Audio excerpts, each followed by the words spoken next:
Hey there guys, so come back with another review video. We're going to kick off with Pokemon Shining Pearl. Well, actually Diamond and Pearl, so the remakes here.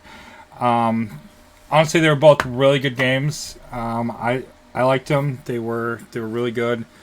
It was good just to see new animations, how they did them, and the colors. Catching some old Pokemon that were favorites were really cool.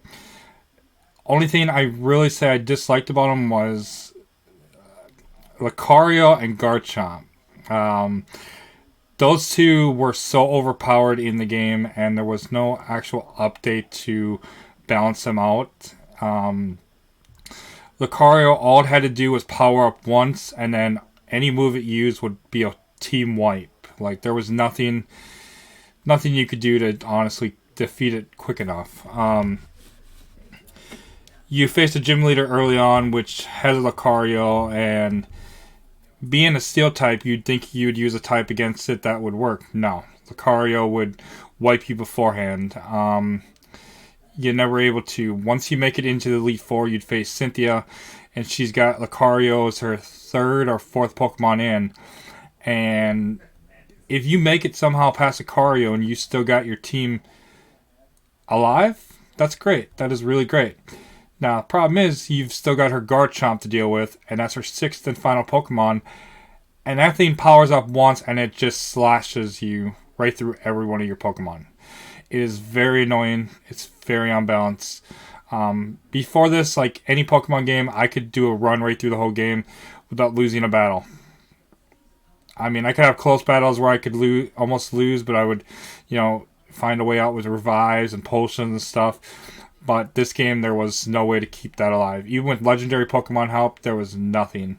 Even using transferred Pokemon over from other games to bring over, it didn't even help. Like, I was bringing over level 80s, and they were getting just taken out by Garchomp and Lucario. So, that would be my real negative review of the game. It's fun. I'm right now doing a playthrough on Shining Pearl of a bug playthrough, so kind of catching like bug type and poison types and seeing how we do through a run through that.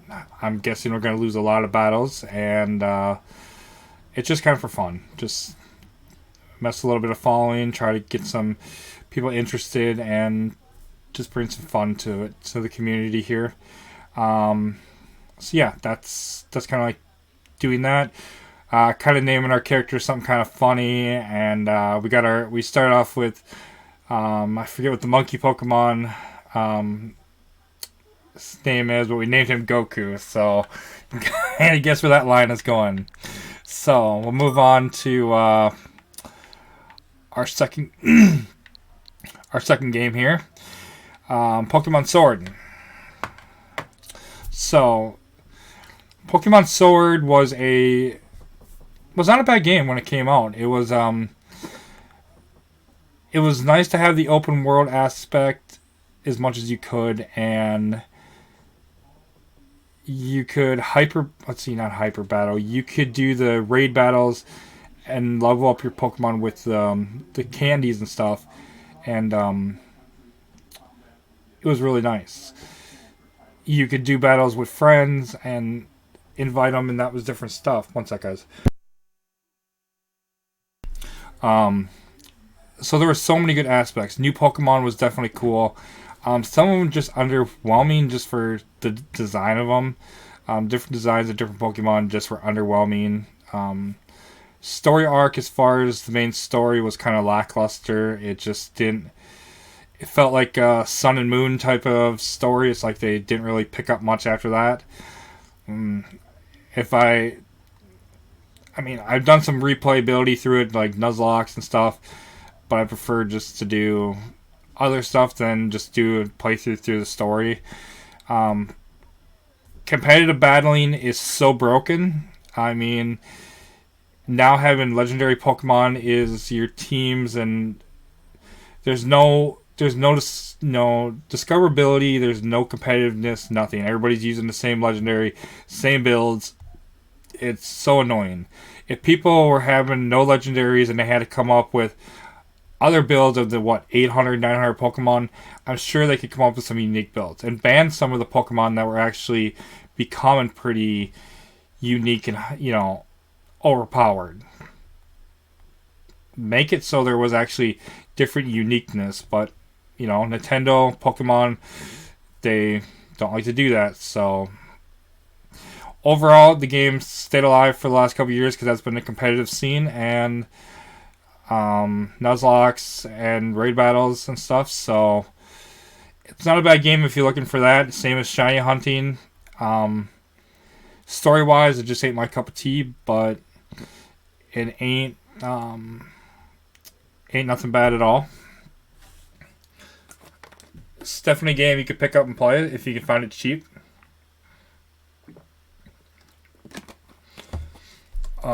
So we'll move on to our next game here. Temtem. So I cannot say that I played this game. I bought this game wanting to play it for so long, and I got introduced to main screen of you can't have hate speech, you can't have nothing negative in the game. You can have nothing negative names. You can't have anything for funny names that are inappropriate. You can't do anything of the sort when apparently the story arc and stuff is pretty messed up. It's pretty a messed up story arc. And it pretty much tells you can't do the same thing in-game as a story arc.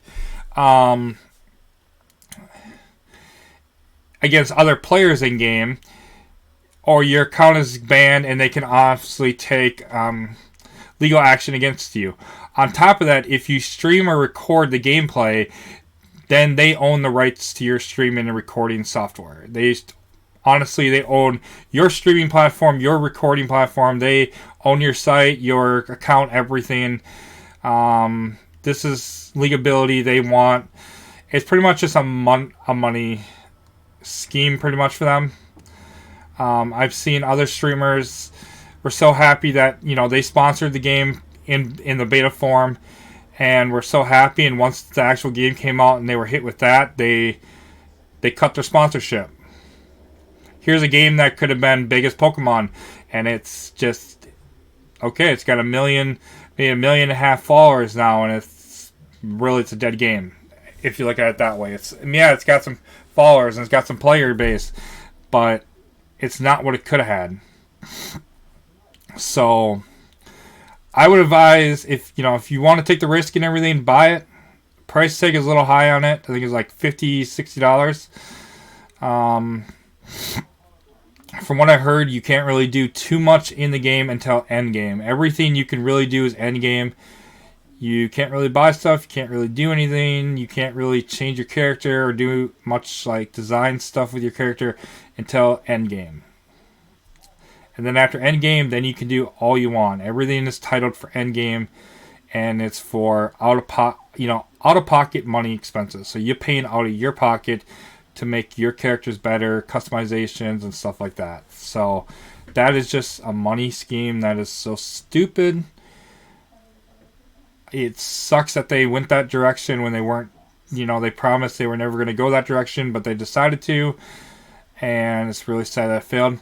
I wish I could have got my money back, but unfortunately they don't do refunds. Nintendo would have gave me a refund, but the company themselves would not give me a refund. So I'm stuck with this blemish on my account. So you guys do it with that as you will. If you guys want to pick it up. Just know there are risks with it. So let's move on. Trials of Mana. So this is a really cool game.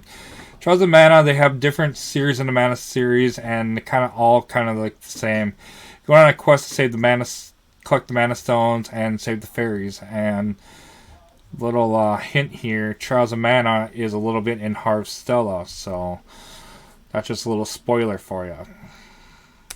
Square Enix does love to kind of mix some of its games in with other games, so just be on the lookout for some of the crossover events.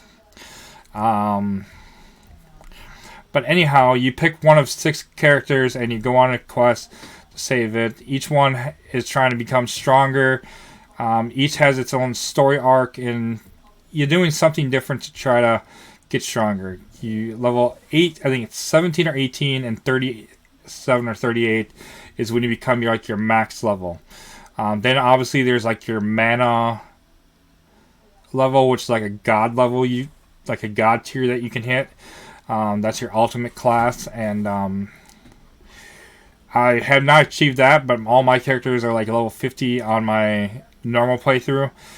And you can only have 3 characters, so you get to choose at the beginning of the game who you want as your 2 side character, companions, and that's who you get stuck with. So you have, like I said, six people to choose from.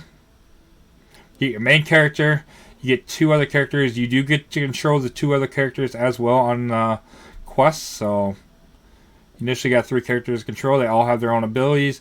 You get to level them up, customize them, customize their abilities. It is just a really fun game. Story-wise, it's long, pretty long. I'm about 10, 12 hours into it. I'm, like I said, level 50 now. I think I want to say halfway done. Halfway, maybe 75% way done. I mean, I think it's like a 25, 30 hour game, but I'm just kind of like skipping through cutscenes, so I'm not going, reading the cutscenes, so that might be, why it's shorter for me right now. But it is a really good game. It's fun replayability to obviously discover other story arcs in it, and the other characters themselves that you don't pick, you do get to see them in action in the game. Like, they show up and help you along the way. So it is kind of funny. The fairy that is on the cover of the game there, sitting on the Maststone, she is the fairy that helps you in the game. So she is kind of funny and spunky a little bit. Alright, let's move on. What should we go with next?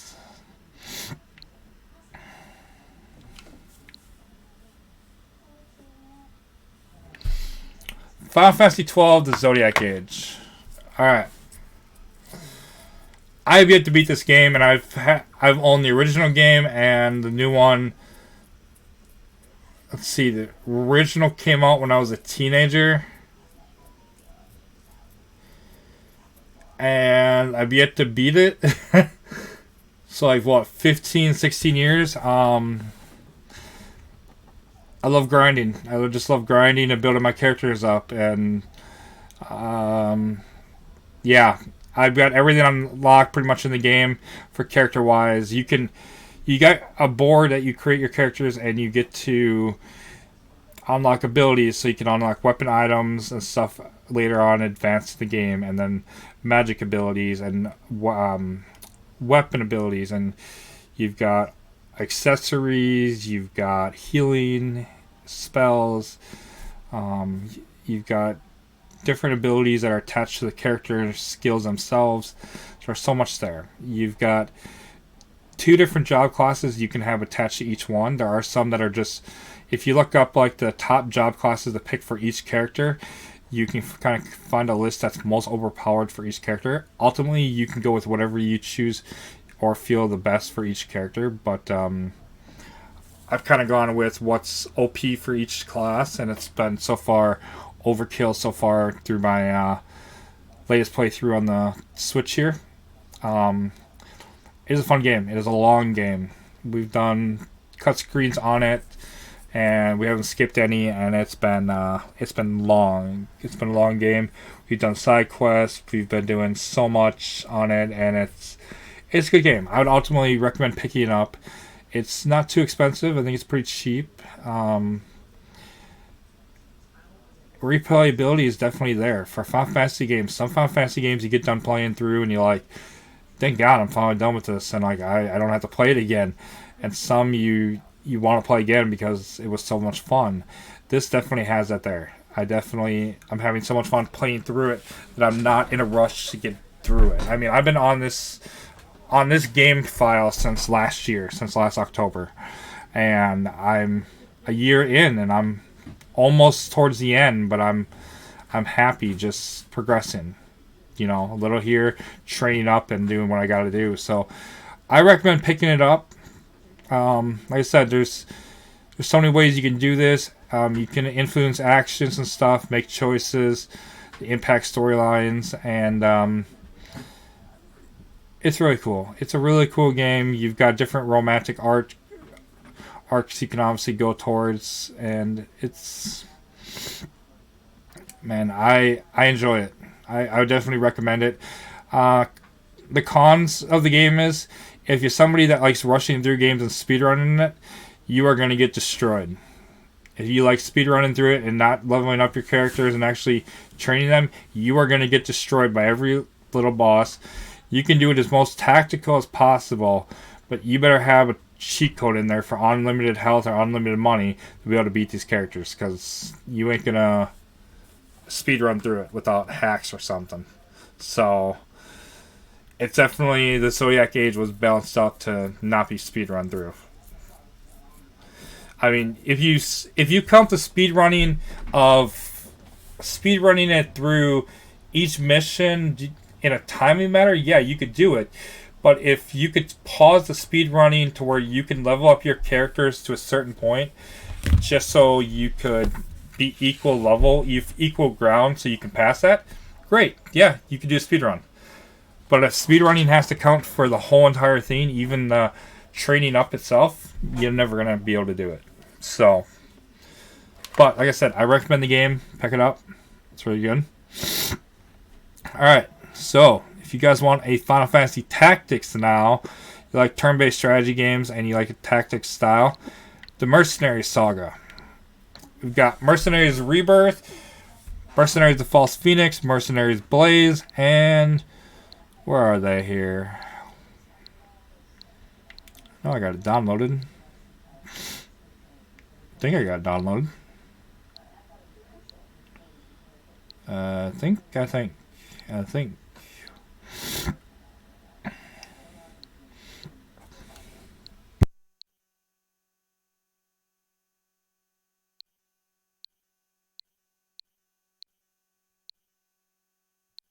Maybe I don't have it downloaded.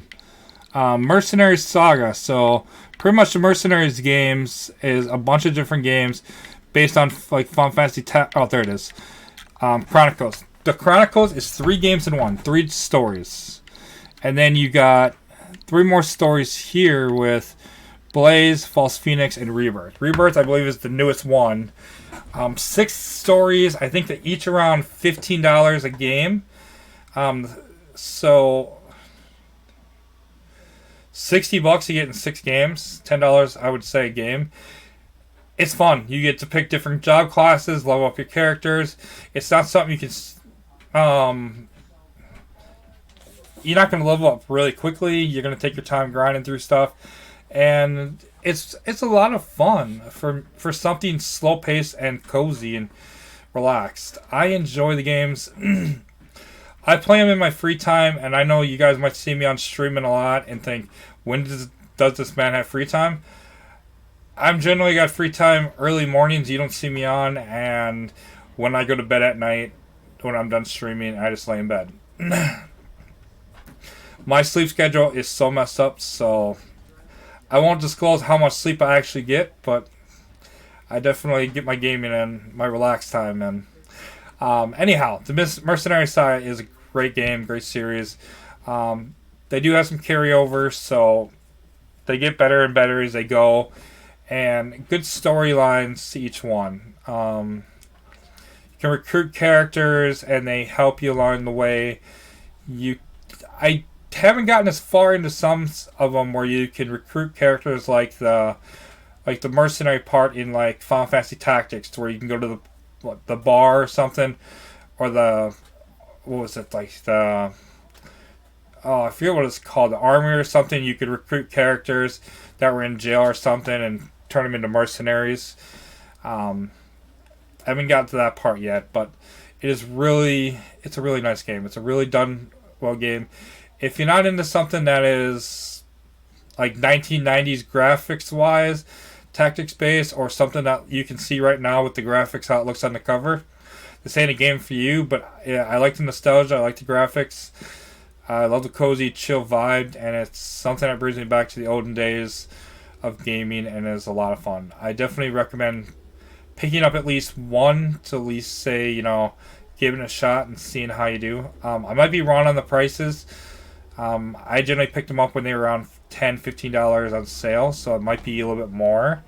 Chronicles I picked up for like a couple dollars when it was on sale like years ago. So, but the Mercenary Sagas games I had all the way back on 3DS, so that's how far back they go. So these go back to the 3DS scene. So these are older games, and then these ones came out on the newer ones came out on the Nintendo Switch. So it's really nice. So let's move on to our next one.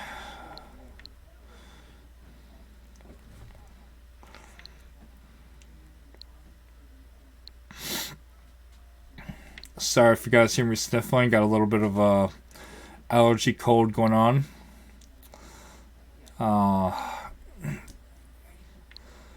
One that I can't do nothing about.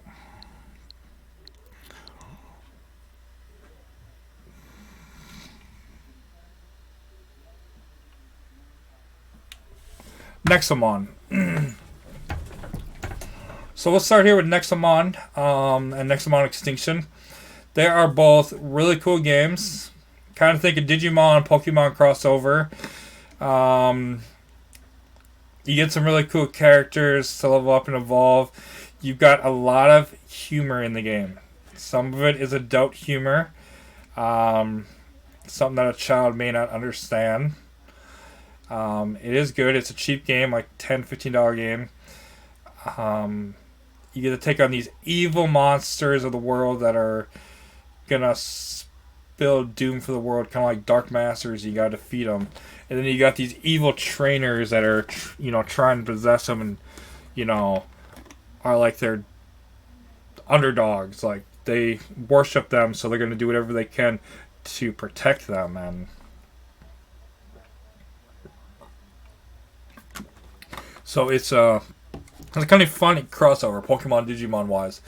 You've got a lot of characters you can recruit. You get kind of different, they're like Pokeballs in a way. They cost a lot, and you get some to unlock, but they're only to a certain type. So you've got Fire type, Water type, Electric, Grass, Ghost type. I think there's a lot of types in the game. You can only have to catch the Nexomon with that specific ball type. Anything else will fail. So if there's a specific one you're going for, you need to stock up on those ball types. You can only have, I believe, 6 Nexomons in your party at a time. They do go to your storage, which is kind of cool. You can go to any Nexomon center and withdraw some and heal up. It's fun. It's a fun game. I streamed this with some of my community members about a year and a half ago. They didn't enjoy it as much. It wasn't something they preferred. It was something I really enjoyed though, so I played it off stream. But I'm thinking about doing like a second playthrough of it, just to kind of give new people people a new experience, because a lot of those members have kind of died off since then. But yeah, it's a good game. Nexomon is where you'd start off in the beginning, and then Nexomon Extinction happens later on. It's like a couple years later, and it's like an extinction level event, so it's kind of cool. I think the characters are totally different in both games, so it's kind of funny. Cons with the game, it's super hard. Type matchups are difficult to get. What you think would be a type matchup advantage is totally not, and it's can be a pain at times. Some Nexomon are strong as hell. You're gonna go against strong Nexomon to begin with that don't give up. You want to level up your guys, but yet you can't because they're not giving out as much XP. There's so many different things, but once you get the grinding down and you get them leveled up and get their moves unlocked, and also based on what their moves do, you can have their beginning moves and they don't do nothing for damage. Then you get their next set of moves that are more leveled up and they do some heavy hitting damage for their level. Once you get to say like level 40 and you got some more powerful attacks, you start one-shotting stuff based on, a little bit there, but then you start facing stuff that's stronger and, next thing comes down to. So, we are going to, and there on that note, I'm going to be live here in about 20 minutes. It's about 12:21 p.m. November 7th. So I'm going to kind of upload this video here in the next few minutes here and get this going and then go live. I love you guys, and I'll catch you hopefully live on Twitch. Later.